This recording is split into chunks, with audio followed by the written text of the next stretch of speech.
Welcome आप सभी को। Good morning. आज का हम लोग टॉपिक शुरू करते हैं। लास्ट क्लास जो हम लोगों ने पढ़ी थी उसमें हम लोगों ने ये पढ़ा था कि एक द्विध्रुव जो होता है वो कैसे निर्मित होता है और द्विध्रुव के कारण एक विद्युत क्षेत्र जो उत्पन्न होता है किसी भी एक्सटर्नल पॉइंट पे द्विध्रुव से बाहर अच्छी स्थिति या निरक्षीय स्थिति में कैसा होता है, ये हम लोगों ने लास्ट क्लास में पढ़ा था। और हम लोगों ने न्यूमेरिकल्स भी कुछ लगाए थे इलेक्ट्रिक फील्ड पे और फोर्सेस पे। आज जो हम लोग पढ़ने वाले हैं वो ये है कि एक द्विध्रुव है, इलेक्ट्रिक डाइपोल है, जिसको हम लोग एक एक्सटर्नल विद्युत क्षेत्र में बाह्य विद्युत क्षेत्र के अंतर्गत ले जाते हैं और जब उसको वहाँ पे रखते हैं तो उसके ऊपर एक जो है बलयुग आघूर्ण कार्य करने लगता है। आज हम उस डेरिवेशन को करेंगे और न्यूमेरिकल की तरफ चलेंगे। तो आज का जो हमारा टॉपिक है वो है torque on a dipole in an uniform electric field. एक समान विद्युत क्षेत्र है जिसमें हम एक डाइपोल मतलब वो जिसमें दो ध्रुव हो, एक तरफ प्लस चार्ज हो एक तरफ माइनस चार्ज हो, ले करके किसी कोण पे पहुंच जाते हैं, किसी कोण पे रखते हैं तो उस पर एक बलयुग्म काम करने लगता है। एक सिरे पे एक फोर्स और दूसरे सिरे पे दूसरा फोर्स काम करने लगता है, जिसकी वजह से वो रोटेट करना शुरू कर। जैसे टोटी है, टैप जब हम खोलते हैं तो टोटी को ऐसे घुमाना पड़ता है, एक उंगली से पीछे की तरफ करते हैं, अंगूठे से आगे की तरफ करते हैं तो ऐसे घूमता है। तो इसको कहते हैं बल युग्म। दो बल समान परिमाण के लेकिन डायरेक्शन अलग अलग, इसकी डायरेक्शन इधर और इसकी डायरेक्शन इधर, तो ये बल युग्म होता है। आघूर्ण इसलिए कि ये अब अपनी अक्ष के अनुदिश ऐसे घूमता है, जैसे वो टोटी का ये होता है, ये तो ये ऐसे घूमेगा, ये कहीं जाने वाला नहीं, ये गोल गोल घूमना शुरू कर देगा अपने अक्ष के परिता। तो जब समान परिमाण के दो बल विपरीत दिशा में कार्य करते हैं और इनकी क्रिया रेखा अलग अलग, ये इधर कार्य कर रहा है, ये यहाँ, दोनों की क्रिया रेखा एक लाइन पे होते ऐसे होते तो समान क्रिया रेखा, लेकिन इनके बीच ये डिस्टेंस आ गई तो एक आगे जा रहा है एक पीछे जा रहा है, तो क्रिया रेखाएं अलग अलग है। इसकी यहाँ क्रिया रेखा है और इसकी यहाँ क्रिया रेखा है। जब क्रिया रेखा अलग होती है तो उस वक्त कोई भी ऑब्जेक्ट गोल घूमता है। उस चीज़ को निकालने के लिए हम लोग बलयुग्म आघूर्ण का इस्तेमाल करते हैं। तो चलिए हम लोग देखते हैं कि विद्युत क्षेत्र में रखे डाइपोल पर कैसे बलयुग्म आघूर्ण कार्य करता है। चलिए करते हैं।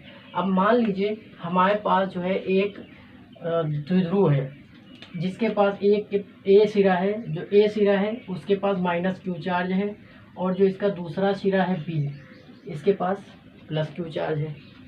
ये एक समान, देखिए इक्वल लाइनें हमने बनाई है, इक्वी डिस्टेंस पे बनाई है, तो ये एक समान विद्युत क्षेत्र है ई जो वाई है। इसमें हमने क्या किया, एक द्विध्रुव ला करके रख दिया। अब द्विध्रुव जब रखा तो प्लस चार्ज पर एक बल कार्य करने लगता है जिसकी दिशा विद्युत क्षेत्र की दिशा के अनुदिश होती है, एफ इस डायरेक्शन में कार्य करने लगता है। एफ जो होता है ये हम लोग परिभाषा से जानते हैं, F equal to q into E होता है।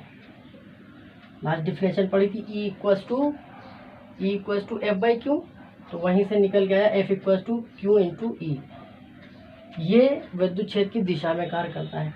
माइनस वाले चार्ज पे भी एक बल कार्य करता है जिसकी डायरेक्शन, क्योंकि ये माइनस चार्ज है तो इस पे लगने वाला बल विद्युत क्षेत्र की दिशा के अपोजिट होता है, तो इसका जो फोर्स होगा वो भी क्यू ई होगा, लेकिन इसकी डायरेक्शन क्या होगी, अपोजिट होगी। ठीक है।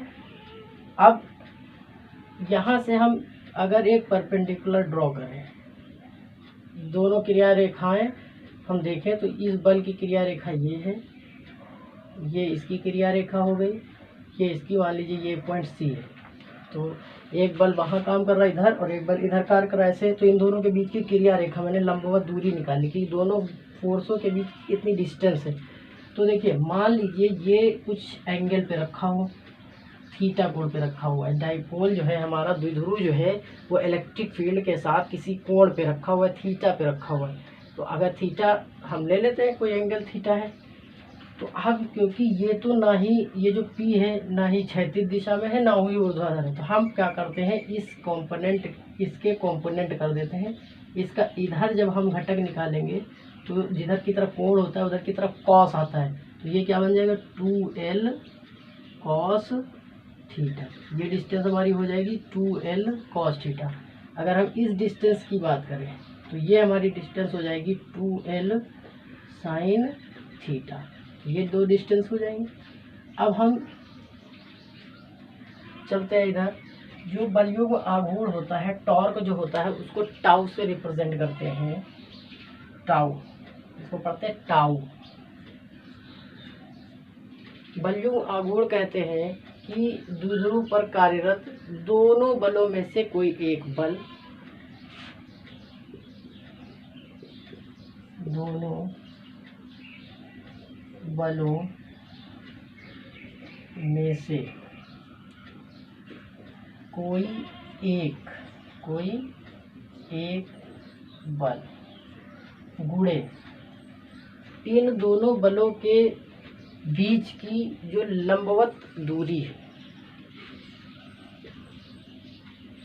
दोनों बलों के बीच की लंबवत दूरी, ठीक है। तो टाउ इक्वल्स टू, दोनों बलों में से एक बल लेना है तो एक बल एफ हो गया, लंबवत दूरी ये हो गई आपकी BC, या इसी को आप ऐसे भी लिख सकते हैं, एफ को क्या लिख सकते हैं, QE, कोई भी लिख दो, दोनों Q इंटू E है। लंबवत दूरी कितनी है, 2L साइन थीटा। तो अभी लास्ट क्लास में हम लोगों ने पढ़ा था P इक्वल्स टू क्या होता है, 2QL। P हम जानते हैं कि P जो होता है वो क्या होता है, 2QL। तो हम इस टाउ को ऐसे लिख सकते हैं, ये 2L और ये Q चला गया, तो ये क्या बन जाएगा, PE साइन थीटा। ये बलयुग्म आघूर्ण का फॉर्मूला हो गया।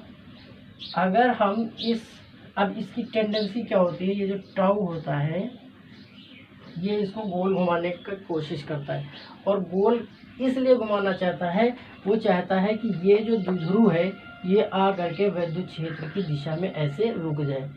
इस कारण ये फोर्स एक्ट करता है, रिस्टोरिंग फोर्स इस पे एक्ट करते रहते हैं और इसको इस दिशा में लाने का प्रयास करते हैं, ठीक है। अब यहाँ पे अगर हम बात करें कि अगर आप मान लीजिए कि इसको सीधा रख दिया जाए बिल्कुल क्षेत्र के साथ 90 डिग्री कोण पे, ठीक है, तो यदि थीटा बराबर 90 डिग्री तो मिलने वाला जो आपका टाउ होगा वो मैक्सिमम होगा। कितना हो जाएगा, P into E into sine 90। Sine 90 की वैल्यू होती है 1, तो ये कितना बचेगा, P इंटू E इंटू 1। तो आपका यहाँ से टाउ मैक्स आ जाएगा P इंटू। तो मैक्सिमम के लिए हम P इंटू E निकाल लिया करेंगे। ये बलयुग्म आघूर्ण होता है।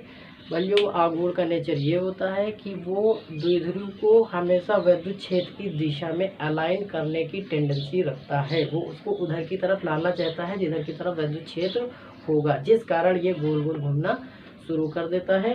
तो ये रहा आपका सामने डेरिवेशन। बलयुग्म आघूर्ण कोई दो बलों में से जो दो बल लग रहे हैं उनमें से एक का परिमाण गुणे उन दोनों बलों के बीच की जो लंबवत दूरी होती है उसके गुणनफल को हम बलयुग्म आघूर्ण कहते हैं, ठीक है। तो न्यूमेरिकल ये डेरिवेशन अच्छा है, आप नोट कर लीजिए। इसके बाद हम अब न्यूमेरिकल की तरफ चलते हैं, कुछ न्यूमेरिकल की भी प्रैक्टिस कर लेते हैं। इसका जो मात्रक होता है, तो देखिए बल का मात्रक न्यूटन होता है, दूरी की मात्रक मीटर होता है। तो आप मात्रक अगर लिखना चाहते हैं तो न्यूटन मीटर आप यूज़ करेंगे, इसकी यूनिट रहेगी।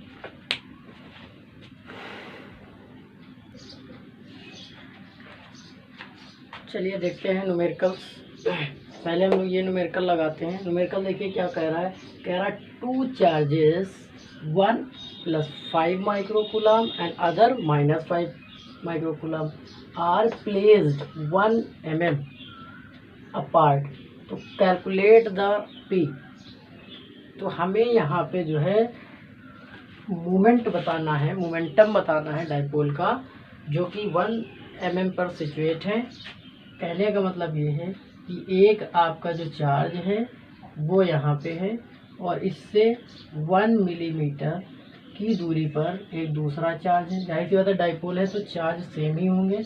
अगर ये आपका एक -5 +5 दिया गया है, +5 माइक्रोकूलम, तो दूसरा -5 माइक्रोकूलम होगा।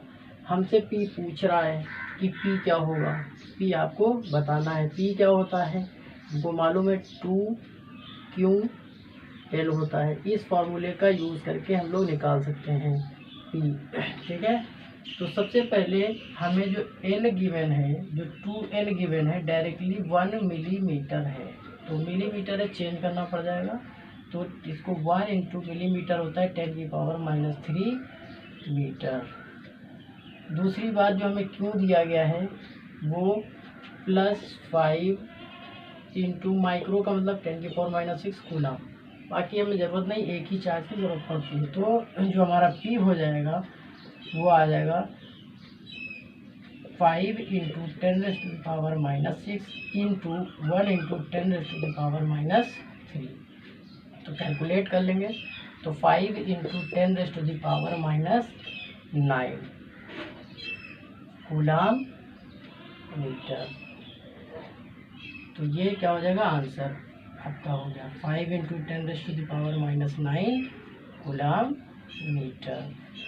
अगर हम डायरेक्शन की बात करें तो माइनस चार्ज से प्लस चार्ज की ओर होगा, ऐसे। तो ये पी की डायरेक्शन होगी। यहाँ से आप जो है पी ऐसे निकाल सकते हैं। ये आपका एक क्वेश्चन हो गया। तो इस टाइप से आपको मूवमेंट के जो है डायपोल मूवमेंट के क्वेश्चंस लगाने हैं। एक और देखते हैं, थोड़ा सा एडवांस है। कह रहा है कि अ सिस्टम हैज़ 2 चार्जेस। एक कोई व्यवस्था है, सिस्टम है जिसमें 2 चार्ज हैं। QA चार्ज है 0.25 माइक्रोकूलम, जो QA है वो 0.25 माइक्रोकूलम है। एंड QB जो है वो -0.25 माइक्रोकूलम है। एट पॉइंट्स, और ये एक पॉइंट्स पे है, एक पॉइंट दिया है। ए पॉइंट जो है वो है 0,0,0, -15 सेंटीमीटर। एंड जो दूसरा बी पॉइंट है वो 0,0, +15 सेंटीमीटर रिस्पेक्टिवली। मतलब ए चार्ज QA चार्ज एक पॉइंट पे रखा है, QB चार्ज बी पॉइंट पे रखा है।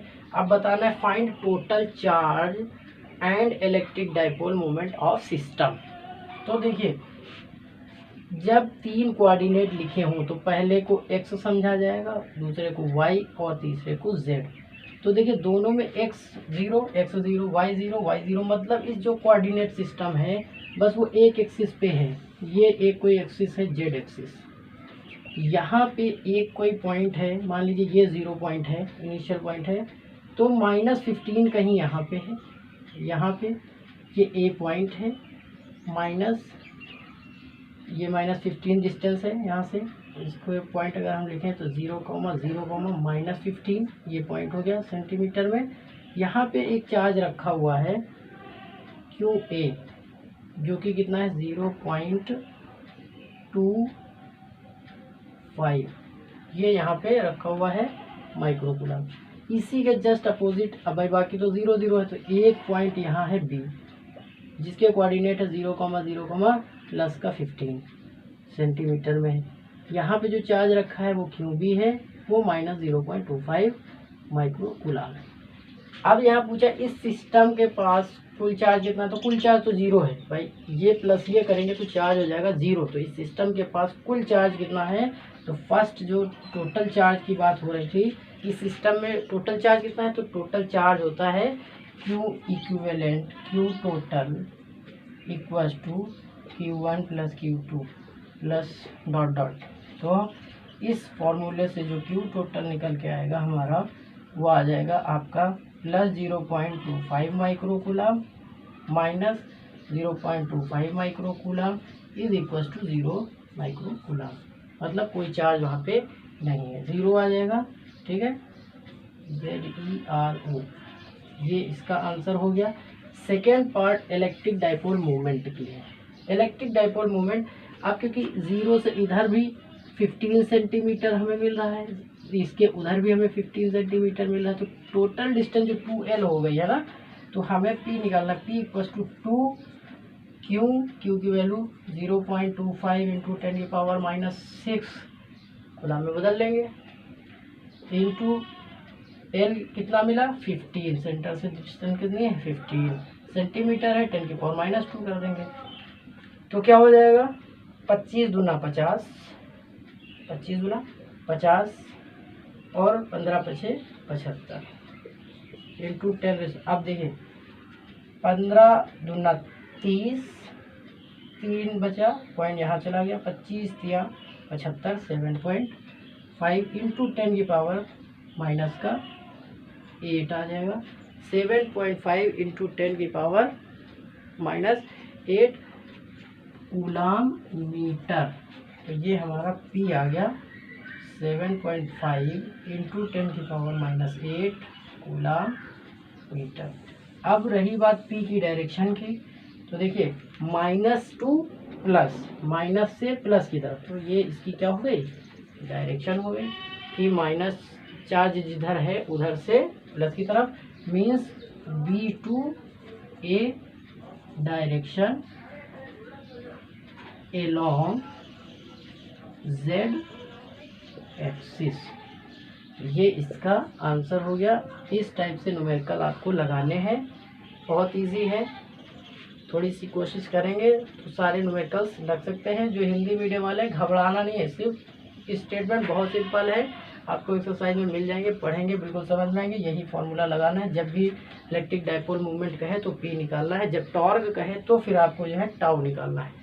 ठीक है, तो नोट करिए। और जो PDF मैंने दे रखा है प्लेलिस्ट में जाइएगा, फिजिक्स वाली प्लेलिस्ट पे जाएंगे तो ऊपर ही आपको PDF मिल जाएगा, वहाँ पे डाउनलोड कर लीजिएगा। अगर डाउनलोड करने के वक्त आपको ईमेल मांग रहा है तो ईमेल डाल के साइन इन करिए, उसके बाद डाउनलोड कर लीजिए। और दूसरी ये बात कि जहाँ तक से हो सकता है आप हमारे चैनल को ज़्यादा से ज़्यादा लोगों तक प्रमोट करिए, ताकि ज़्यादा से ज़्यादा लोग इस पर कनेक्ट हो सकें और हमें फीडबैक दीजिए। अगर आपको किसी क्वेश्चन में दिक्कत आती है तो आप लोग हमें बताइए, आप बताएंगे तभी तो हम यहाँ क्वेश्चन बता पाएंगे।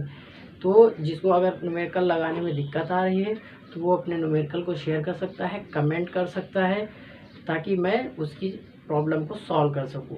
और सब्सक्राइब कर दीजिए और ज़्यादा से ज़्यादा शेयर करिए, लोग इस बात को जान जाएं कि फिजिक्स की ऑनलाइन क्लासेस चल रही हैं। देखने के लिए शुक्रिया, थैंक यू।